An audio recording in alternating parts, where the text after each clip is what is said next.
I'm Reverend Phil, and I'm your host for Words of the Prophets. Where are our prophets now? Where are those messengers God chooses to communicate divine revelation through? In the past, the Creator sent prophets like Abraham, Siddhartha, Jesus, Muhammad, and many more.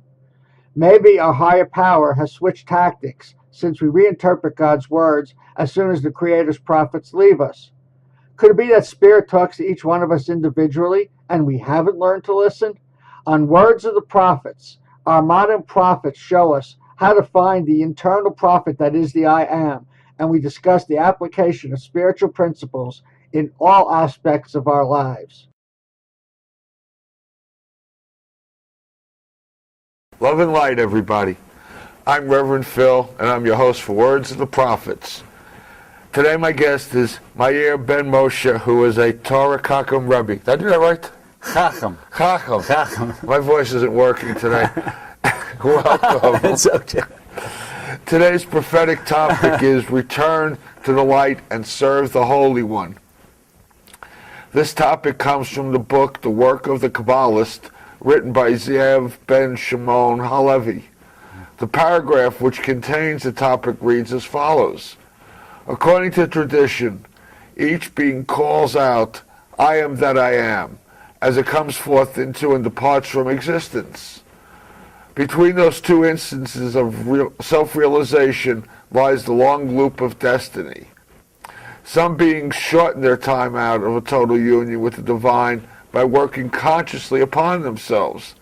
This does not exempt them from the particular task for which they were called, created, formed, and made, but indeed obligates and equips them all the more to assist in the work of unification. Spiritual traditions are designed to help such people because to overcome the forces of nature, rise above fatal patterns, avoid the tricks of tempters, and tactfully move among the angels on the ascent of Jacob's ladder is no easy matter. Kabbalah is one of the many disciplines concerned with spiritual evolution. Its system, methods are designed to help those who wish consciously to return to the light and serve the Holy One. That is a mouthful. Before we even get into what that means, let's just do a little, you've been on, I think it was about 8 months ago. That's true. So we have a loyal following. Okay. Just give us a little brief, how did you get to be a Kabbalist? Well, the last show that we did, I got up to the point where I hadn't quite gotten into Jewish mysticism yet.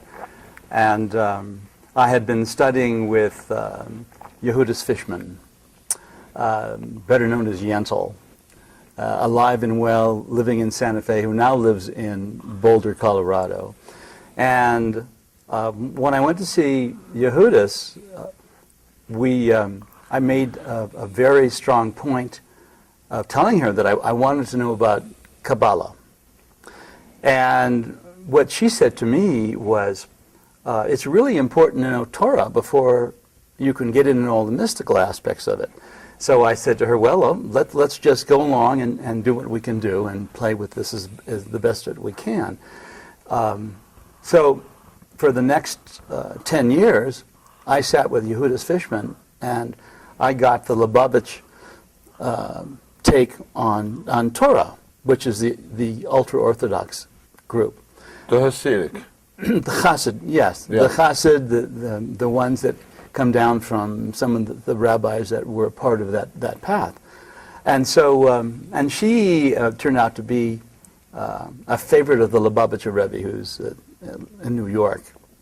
And so, in the beginning, she taught children, so she'd use a lot of examples and so forth.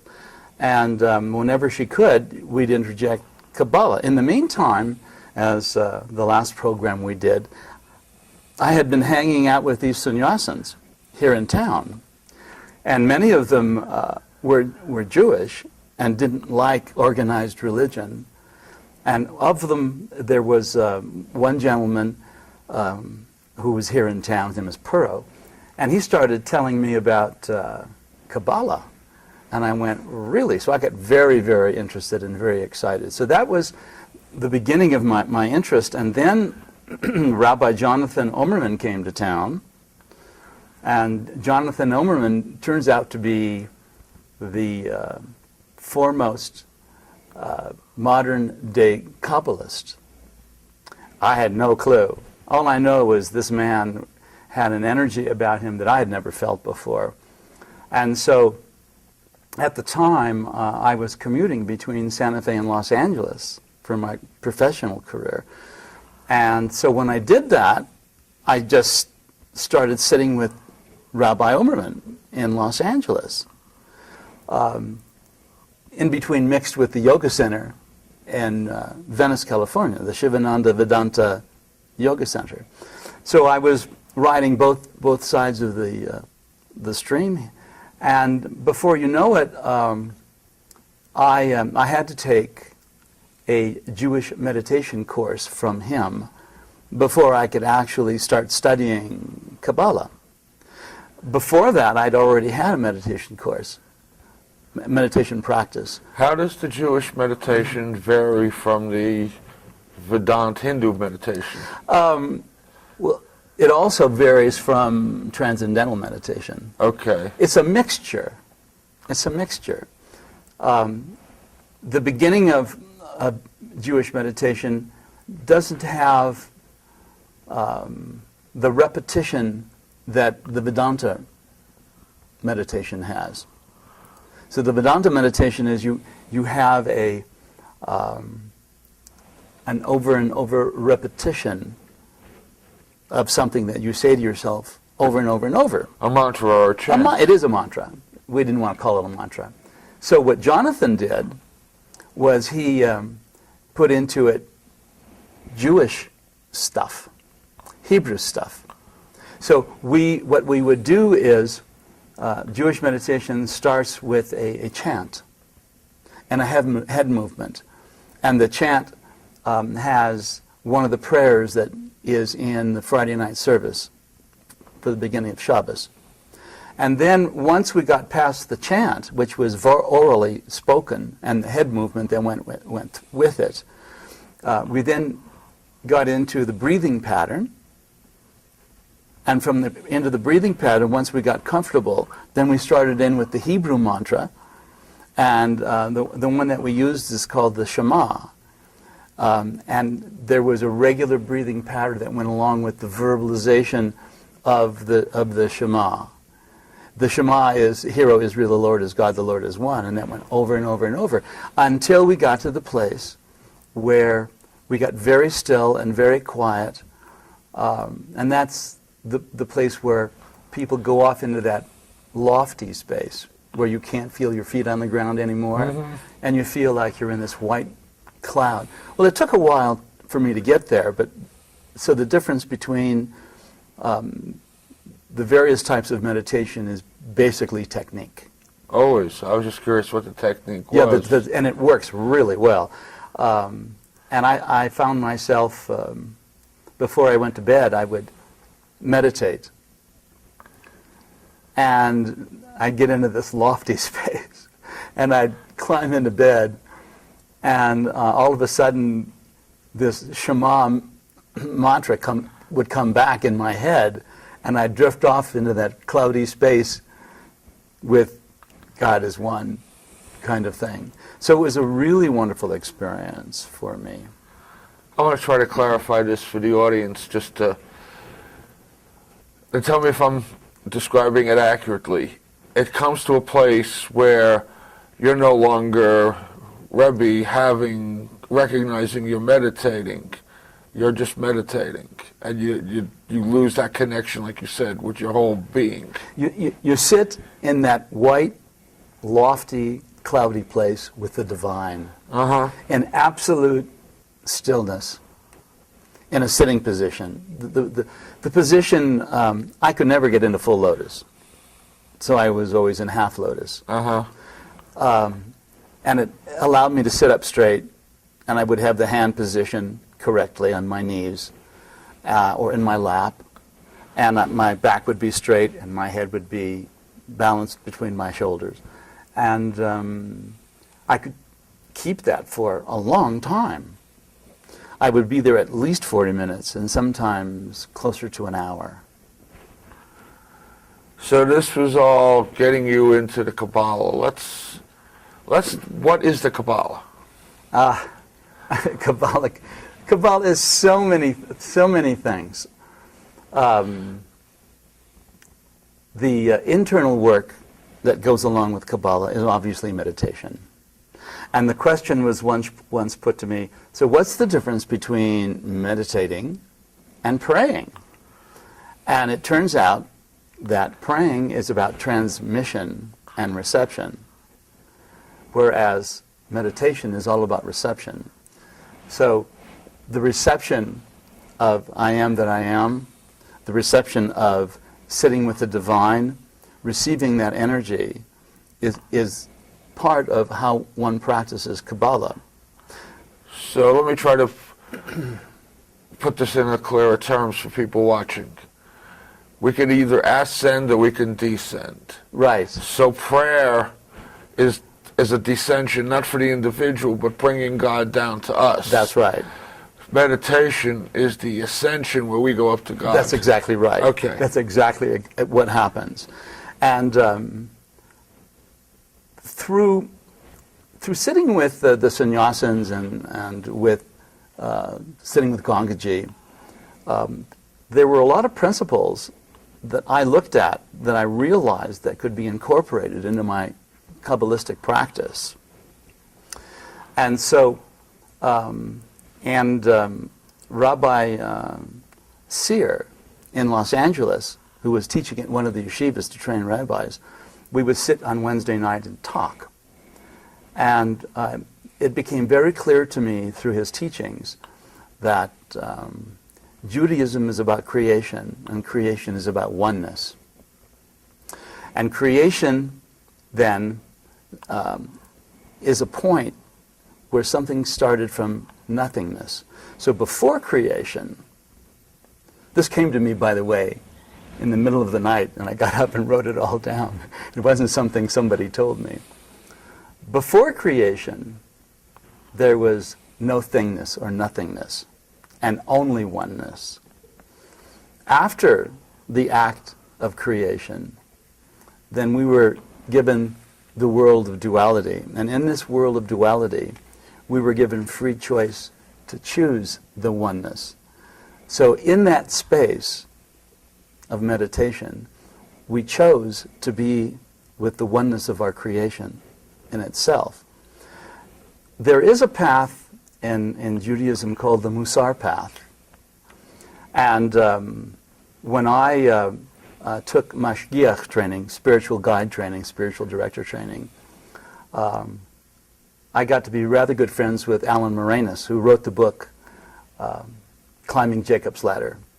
And the issue of soul, because there are various ascending forms, or, depending upon where you come from, descending forms of soul. And I never really had a very good understanding of what soul was all about. Well, the Musar path is all about a practice that began in the shtetls of Poland in Eastern Europe. And during the pogroms and during Hitler's reign, all of that was destroyed. And only a few of the rabbis got out alive and came to New York. So Alan went to the yeshiva back there to study the Musar path.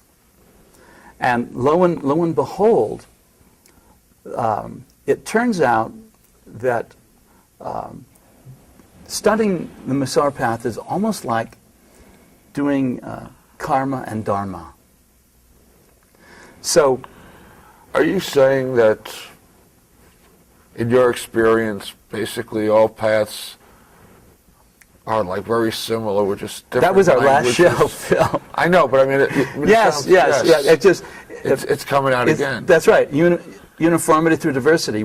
We're all going to that place, hopefully to the place where we can actually share time and space with the divine.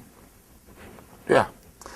Judaism practices it in one way, and the other faiths practice it in each another their own way. Yeah. So it's all about rhetoric. It's all about nomenclature.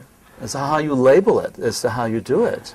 Does Judaism, Kabbalah, I mean, sometimes I really think Kabbalah is similar but separate from Judaism, just like Sufi is similar but separate from Islam. No.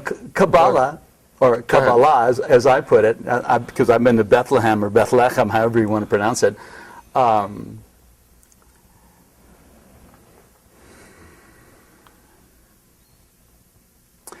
When you read Torah, it doesn't feel complete. It'll start talking about something, and it doesn't give you the detail of what the teaching is about. Are the teachings, as they come through Kabbalah, viewed as divine transmissions? No, only Kabbalah has the divine transmission.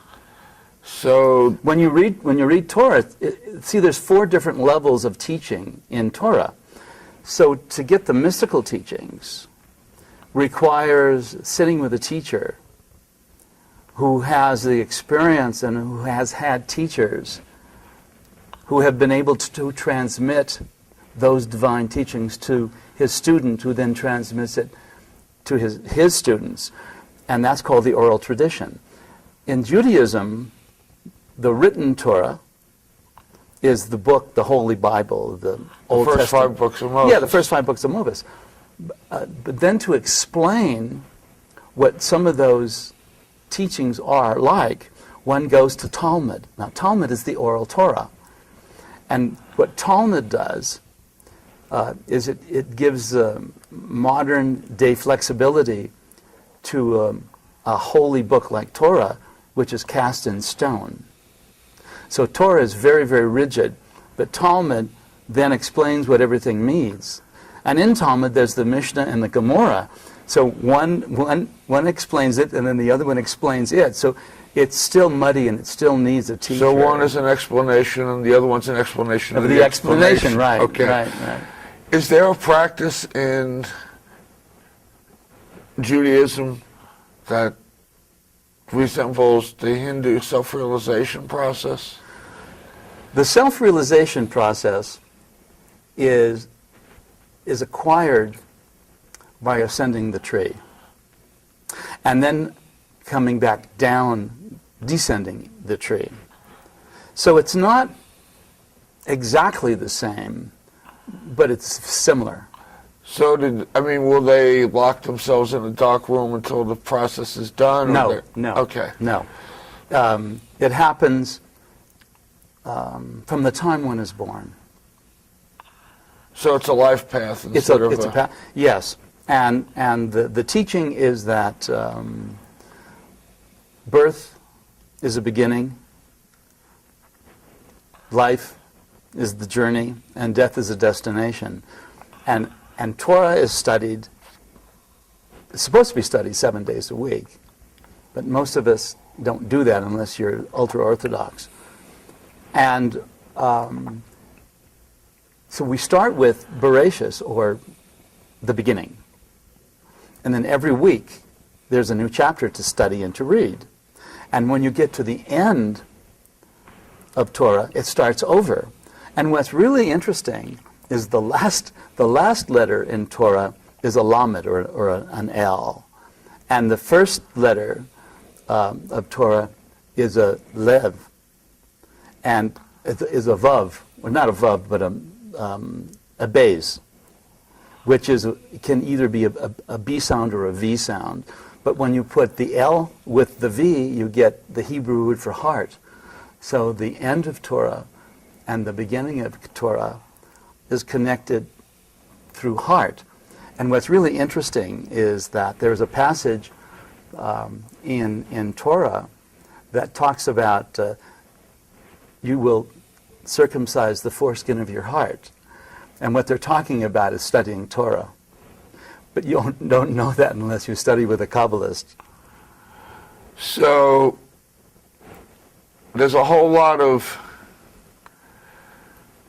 oral transmitted information. Yes, yeah. And it sounds like there's a whole bunch of qualifying before you get to that? Well, there's a lot of information that needs to be gleaned before one can understand the mysticism, the words between the lines that no one has written down.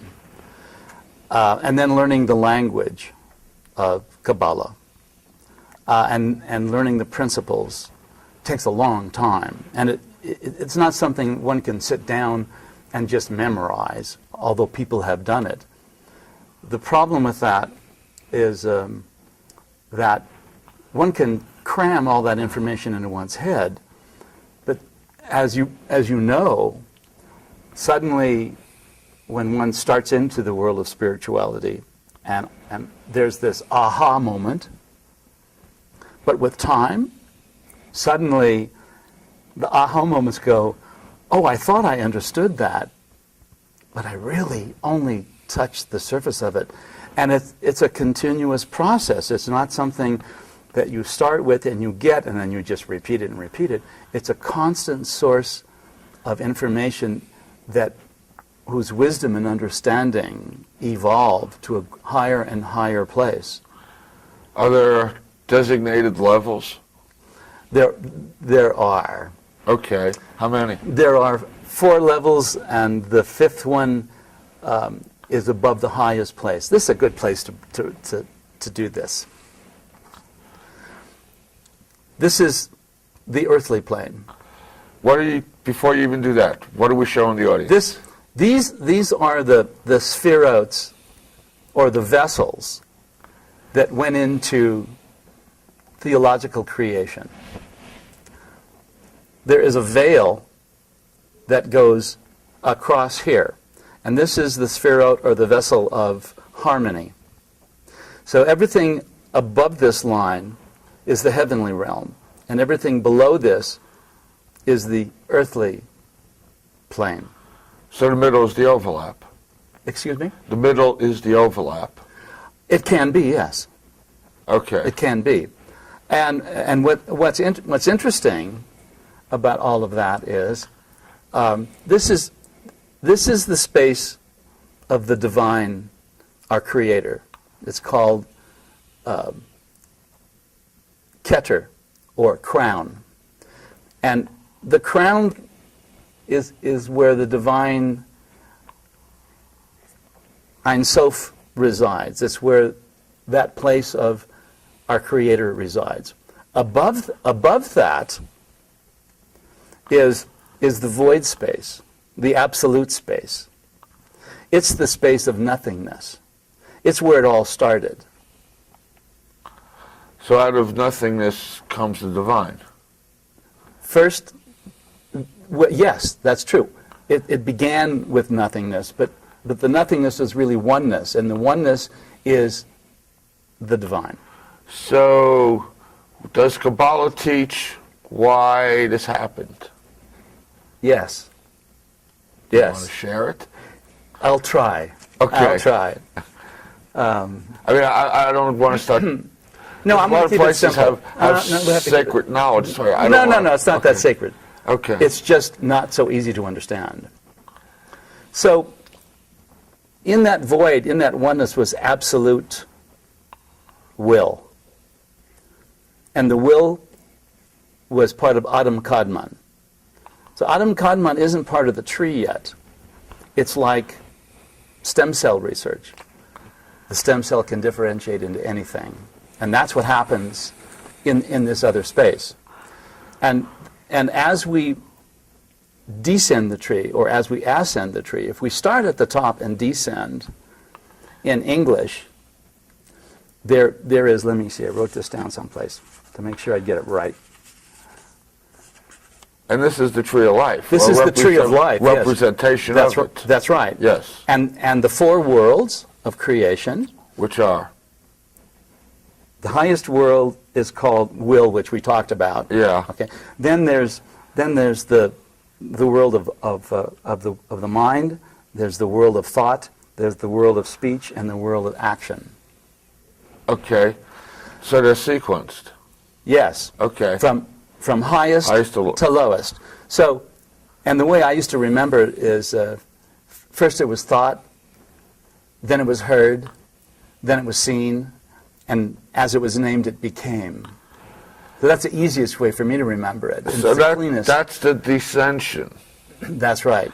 So to ascend, we shed them in reverse sequence. It's not that simple. Okay.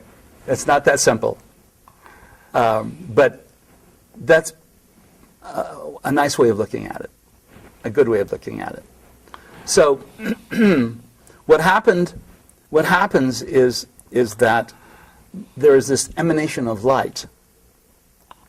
And the two basic contributors to what we know as Kabbalah today are Isaac Luria, so it's called the Lurianic form of Kabbalah, and back in the 1500s or 1400s, 15th century, 1400s, there was a man named Cordovera, and in the town of Toledo, so he took Spain. on Spain. This is the Spanish path, but it winds up in Israel, in Sfat eventually, and I'll explain. So Cordovera took on Isaac Luria as a student, and this all then transpired in Toledo in Spain, southern Spain, right on the Mediterranean, actually, close to the border of France. And Isaac Luria had a dream, and he went to Cordovera with it. And the dream and the essence of what Luria spoke about dealt with the emanation of light, which was the very, very beginnings of creation. And the teaching is called the Simsam, i.e., there was attempt after attempt after the attempt by the Divine One to create the creation that we know of today, i.e., the establishment of the vessels or the spheroids.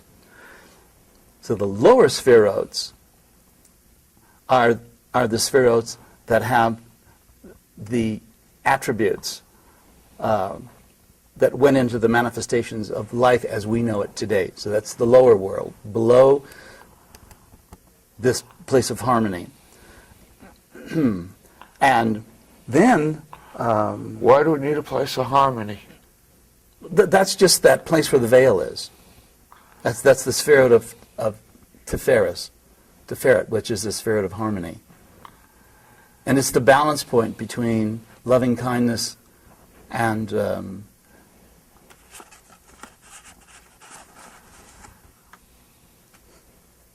restraint.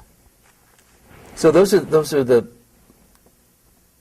lower spheroids are the attributes in which creation that went into man occur.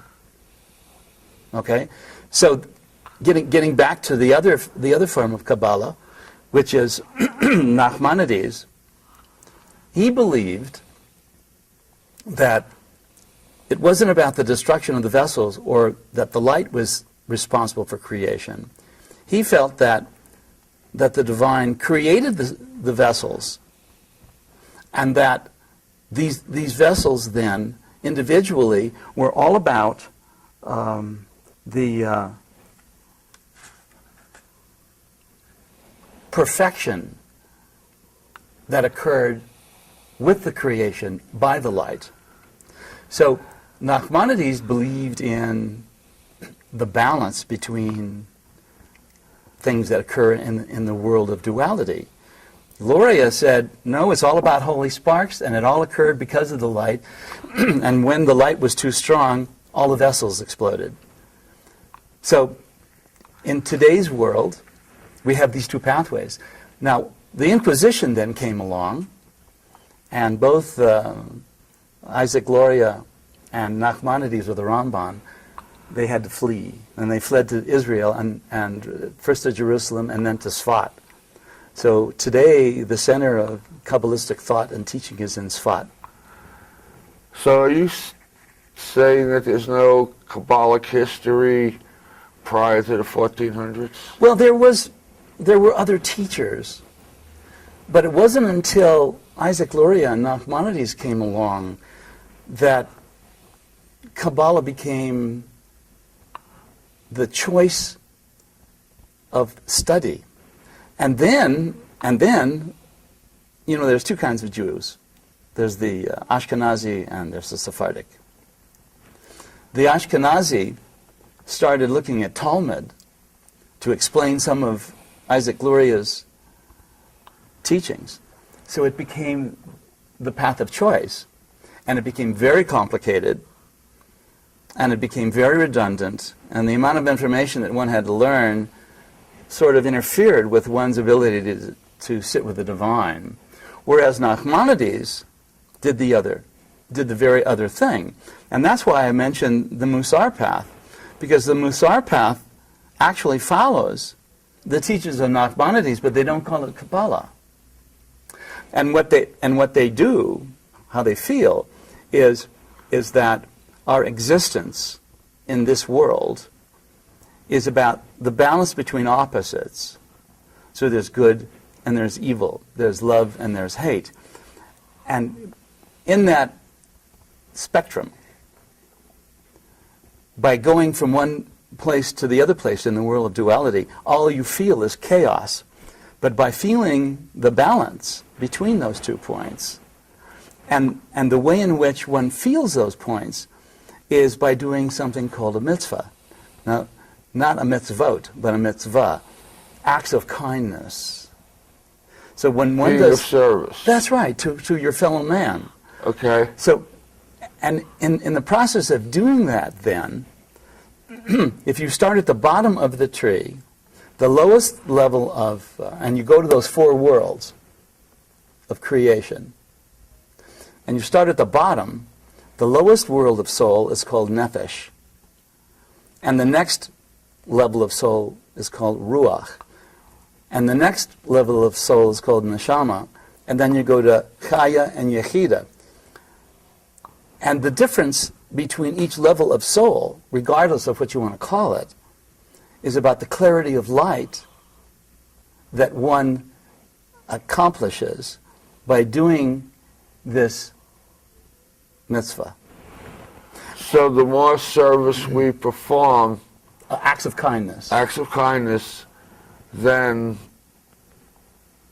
in some way we are strengthening our spirit. We strengthen our spirit by clarifying the light of our soul. And the light is the emanating rays which went into the very beginnings of our creation in the first place. So the more we do this, the more light we experience in our meditation. That's right, and that's exactly where it happens. So the light at the very, very lowest level can be more translucent. And as you get to the higher levels of soul, it becomes very clear and transparent. Totally off subject. You're talking about 5 levels, 5 attributes. Well, there are 4 worlds of creation.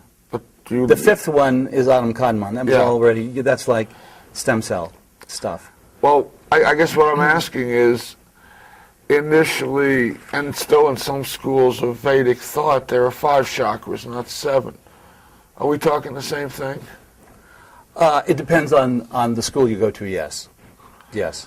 We're back to... the commonalities. Yes. Yeah. You know. Hey, you're sitting here with a university. That's why I started the first show with, uniformity through diversity, because there is no one pathway. That's why everything that goes on in this world in terms of war and who's right and who's wrong and who's going to go to hell and who's going to go to hell, it's all nothing more than a fear tactic to get people to... Does Kabbalah recognize a hell? No. And now, in the reading, we talked about a loop of destiny. That sounds karmic. It is. So we have a predetermined path. Well, Judaism believes in reincarnation, and there is a book. It's called the Sefer Gilgulim, and it talks about reincarnation. And there are two teachings that deal with the afterlife. One is a teaching that says when the Messiah comes, when Mashiach comes, those that are buried in the ground will come to life. And that's a teaching. That's just the way it is. It's taught, period. Well, that's more resurrection than karma. It is resurrection. Yeah. That is the original teaching about resurrection before there was Christianity. So, do we have multiple lives? That's the next teaching, but it's a speculation. Of course. And the speculation goes like this. Every time you do an act of kindness or a good deed, every time you do a mitzvah, you put another stitch into the garment that clothes the soul. And when that garment is complete, we're able to go back to be with the divine. I mean, does that include, because I mean, in the more traditional Judaism, there's what, 632 commandments? 613 mitzvahs. 613, right. okay. Now, a mitzvot is different than a mitzvah. But that also is one of their beliefs, that you got to master all 613, yeah. And that's the end of the journey. Have you ever celebrated Shavuot? It's the holiday when the Jewish people got Torah. So you're supposed to stay up all night and study. That's like God saying, "These are my commandments. Will you take them or not?" You know, and He's holding, this huge piece of earth over your head and saying, "If you don't, I'm going to let it go." And everybody says, "Oh, yes, yes, yes." So there's this holiday called Shavuot. And what you do is you stay up all night and you recite all 613 mitzvot. I did it once with the ultra-Orthodox, and I'll never do it again. Okay. It's like, it doesn't allow a person to feel the divinity, that path of spirituality that allows you to feel the divine in your life. And that's part of what makes a lot of people so anxious about organized religion. If you're taught it before you can speak English, and you believe it, that's one thing. But many of us aren't brought up like that. And so, in order to be able to meditate and feel that spirituality, that's how the Musar path got so popular. So the path is basically a coming together which cross-feeds each other between doing the kind deeds and meditating. Or the energy that goes into that whole process. So basically we're raising up our own divine energy, or building a divine muscle. And we all do it in our own way, and we all get to as far as we can get. Because don't forget, we're doing this. We start from the material world and work our way up. Yeah. From the material world to the psychological world, to the spiritual world, to the world of the mind, and to the world of the divineness. Mm-hmm. So, not everybody is going to be able to make it to the top. They're going to go as far as they can go. So, as a consequence, it's all about energy. It's all about sitting in the light. It's all about where you feel where you're at. And the only way a person knows is by being in their own shoes. I cannot fill another person's shoes and say, you have to be this or this and this, or you're not going to. That's not the way it works. The way it works is we sit and we go as far as we can go with the way in which we feel, having these boundaries to work within. And that's why it takes so long to study Kabbalah. I've been studying Kabbalah for 22 years now, and I'm just comfortable with the nomenclature and learning some of the principles and things. One of the other things that jumps out at me is when you define those 4 levels. That's also kind of very similar to Buddha's nirvanic meditations, that there were 4 levels of the meditation where he shed himself, shed himself, shed himself, and shed himself. Well, that's the Shakti. That's the Shakti. And what's interesting is in the Hindu path is very similar to the path of Judaism. Very similar. We have 7 days to Shabbos. They have 7 chakras to the crown chakra. And in Torah, and this is a really good example, in Torah they talk about the death of Abraham and how he gave all of his possessions to Besher, his oldest son. And to the rest of his sons, he gave them gifts which they carried to the east. And that's why Judaism and the path of Hinduism are so similar. Not exactly the same, but similar. There's some similarities in it. It's just mind-blowing. Dietary rules, the whole thing. And back then, it was this merging of the 2 faiths. Separate question. Yes. You've used the word soul a number of times. Can you define it? That's an interesting question. We spent almost a month talking about this, and I'll give you 3 minutes. well, for me, and we've alluded to it as we've spoken, it's the acts of kindness that we do to our fellow man that allows the clarity of the deepest aspects of our creation on a spiritual level to attain its highest level, so that it comes closest to sitting with the divine in the world of divinity. So the soul is the individual that accumulates these good deeds, that has the credits or the merits for it. Has the clearest light emanating from their spiritual being. So that's the final destination. Yes. Unfortunately, the very final destination, the highest level of soul, the highest level of soul is where my soul essence and bin Laden's soul essence, there's no difference. The level below that one is that my soul essence differs from his soul essence because of my point of view. So right here, right now, this moment, you are a human being who has a soul. Yes.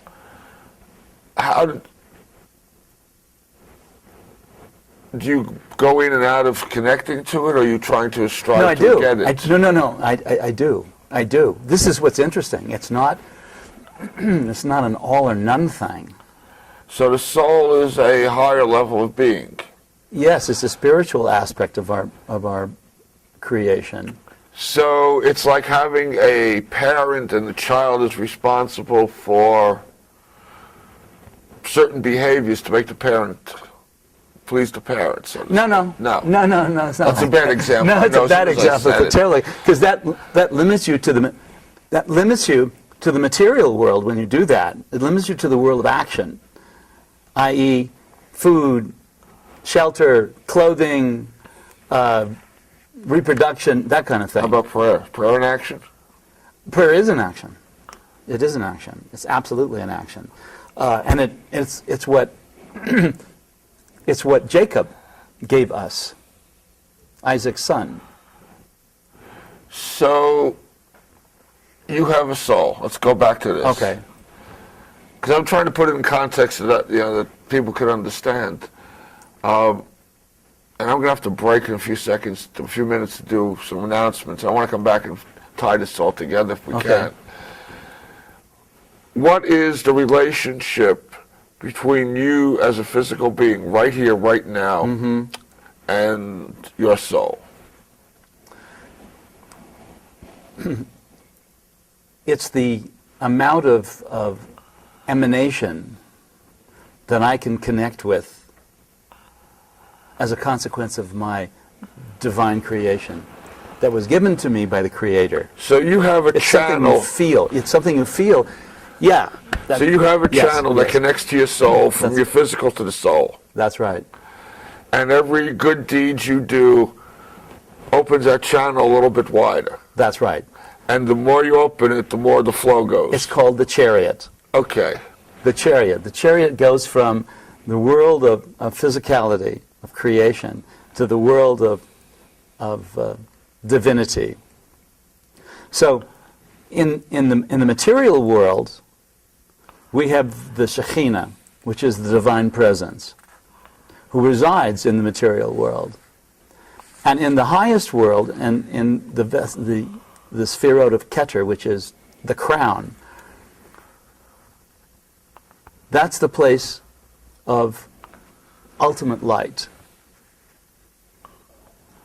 Which is what happens, what we could access When we meditate. when we meditate, based upon how many good deeds we've actually achieved to open up the channel that we meditate through. What's interesting about looking at the Sefirot, the Hindus, they have chakras. They have a line that they follow. But we are not like that. Because the attributes of these lower Sefirot are the attributes that went into the creation of our existence. Unfortunately, it's part of the world of duality. So in the world of duality, we were given free choice to choose the oneness. And the oneness is the balance between the attributes, between these Sefirot that went into our existence for creation. So that's how we accomplish that. So as we understand those attributes that went into our existence, and we can feel that, and we incorporate that into our lives, suddenly this path, that is the path of the chariot, that the divine presence sits with us, we then can ascend the tree of life. And depending upon the quality of the light of our soul, will aid us through meditation to be able to be that. The difficulty is not getting to the height, because that's unconditional love. The difficulty is taking that unconditional love back down the tree of creation into the physical world so that we can interact with each other in that divine kind of way. And that's a very difficult job. I need to break in now. I need to do some announcements. Our friends at Unity Santa Fe, which is 1212 Unity Way, have a number of events coming up this coming month. On Sunday, October 2nd, there is going to be Adventures in Faith group starting. The group is a 7-week home study group utilizing the book Joy of Appreciative Living by Jacqueline Kelm. Also on that Sunday, October 2nd at 2 p.m. is a pet blessing, and this custom is conducted in remembrance of St. Francis of Assisi's love for all creatures. Then on Monday, October 10th through Thursday, October 13th, the South Central Unity Churches Association will be holding its 2011 conference in Santa Fe at the Lodge. Keynote speakers are James Trapp, who is president of Unity Worldwide Ministries, Wind Eagle and Rainbow Hawk, or ancient Native American wisdom teachers, and Julia Cameron, who's the author of Artist's Way. There is a fee for this event, depending on how many days you attend. Then on Tuesday, October 18th, is an evening with angels. Join Patty Williams, focusing on spirit guides, and there is a love offering. Thursday, October 20th through Saturday, October 23rd, The Artist's Way intensive workshop presented by Julia Cameron will be based on 5 of Julia's best-selling novels. There's also fees for that. You need to call. So the number is here in Santa Fe, 989-4433. Or they have a website, which is www.unitysantafe.org, all spelled out. Or they have Unity Santa Fe on Facebook. And that's the goings-on at Unity for the month. Also, just wanted to let you know that you're watching public access television. You, the public, are part of this whole process. Would love to hear from you. Shows you'd like to see, questions you have about any of the shows we've done. Maybe there's a show that you would like to do on your own with me. Be happy to talk to you about it. My contact information has been flashing and will run at the end. Call me, email me. I'd love to communicate with you. Lastly, for my announcements, well, 2 actually. Next week's guest is Leslie Nathanson, who is both a therapist and a Course in Miracles practitioner. And we're going to look at the Course in Miracles and then look at spirituality in therapy. And talking about that, I am a counselor. I am a state licensed counselor as well as being a minister. And I do spiritual counseling. I don't believe one solves their problems with the same instrument that creates the problems. We're not going to think our way into a better way of living, but we can, through spiritual practices, change the way we live our lives. And that's my job is to guide you in that process. I'm not here to convert you. I take what you have and show you how to make it work for you. I work on a donation basis, so if you think there's anything I can do to help, money shouldn't be an obstacle. Give me a call. Let's talk. Maybe we'll set something up and we'll see if we can be of service. So that's about the end of my announcements. So I want to try to tie this together, Mel. Sorry about that. That's okay. Yeah, he's Mel.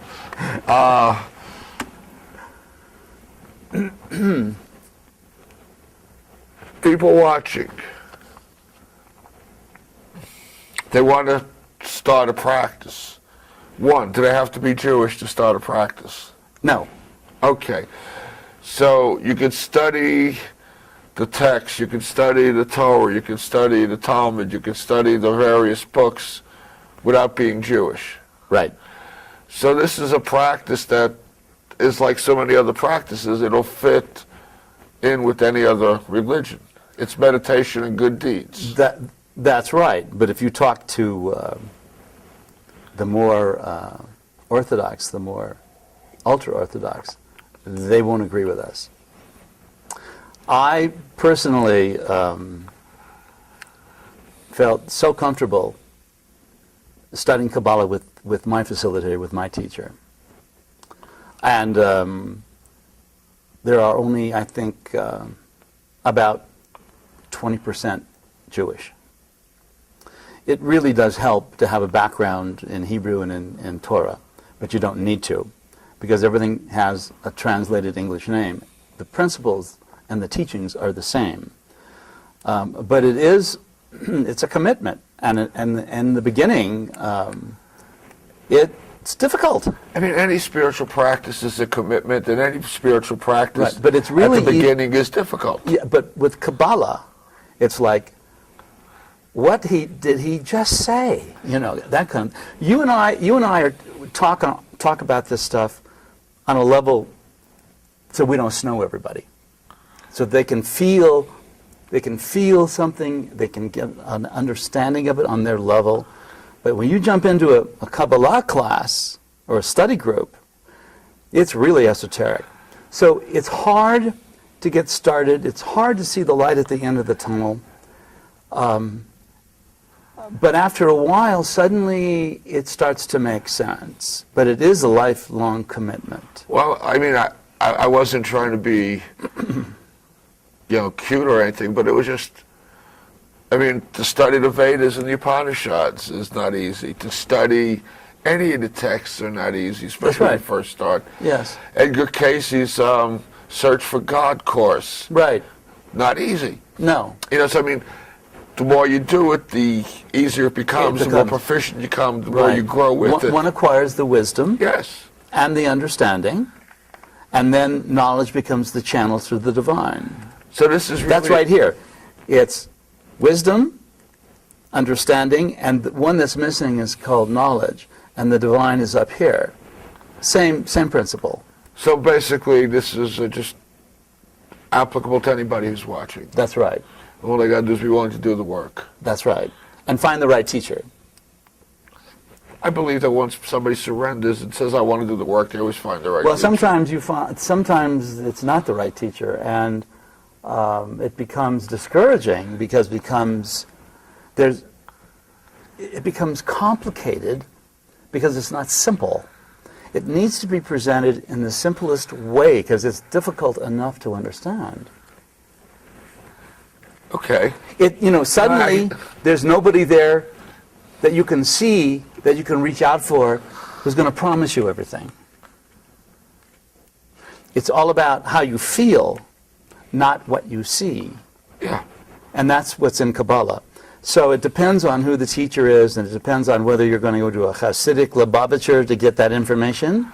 Or if you're not Hasidic, they wouldn't work with you anyway. They wouldn't let you in. No, Yeah. they wouldn't let you in. We're running out of time. You got a closing thought for the audience?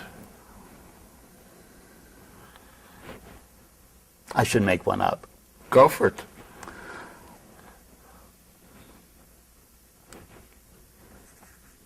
The highest sphirot is Keter.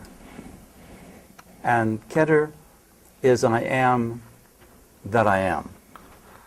And what that means is that I am merely a reflection and a creation of my Creator.